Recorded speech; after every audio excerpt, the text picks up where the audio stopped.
যখন ঘুমায় আল্লাহ তার রুহুটা তার দেহ থেকে আলাদা করে নেয়। আল্লাহ নিজে বলছেন, আমি চাইলেই আবার ফেরত দেই, আমি না চাইলে ফেরত দেই। আল্লাহু ইয়াতাওয়াফাল আনফুসা হিনা মাউতিহা ওয়াল্লাতী লাম তামুত ফী মানামিহা ফায়ুমসিকুল্লাতী কাদা আলাইহাল মাউত ওয়া ইউরসিলুল উখরা ইলা আজালিন মুসাম্মা। এরপরে আল্লাহ কি সুন্দর করে বলছে, তবে শোনো বান্দা, প্রতিবার যদিও আমি রুহুটা ফেরত দেই ঘুম থেকে জাগবার সময়, কিন্তু এইটাও ইলা আজালিম মুসাম্মা, একটি নির্দিষ্ট সময় পর্যন্তই ফেরত দিচ্ছি। এই ফেরত দিলেও তুমি ধোঁকা খাইও না যে কোনোদিন আটকাবো না, না সত্যি সত্যি একদিন রুহুটা একবার নেব আজরাইল দিয়া, আর কোনোদিন ফেরত দেব না।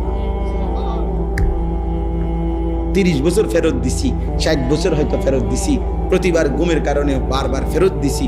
এটা দেখে মনে করো না যে আমি প্রতিবার, না, একদিন এমন আসবে যেদিন আমি নেব রুহুটা, সেদিন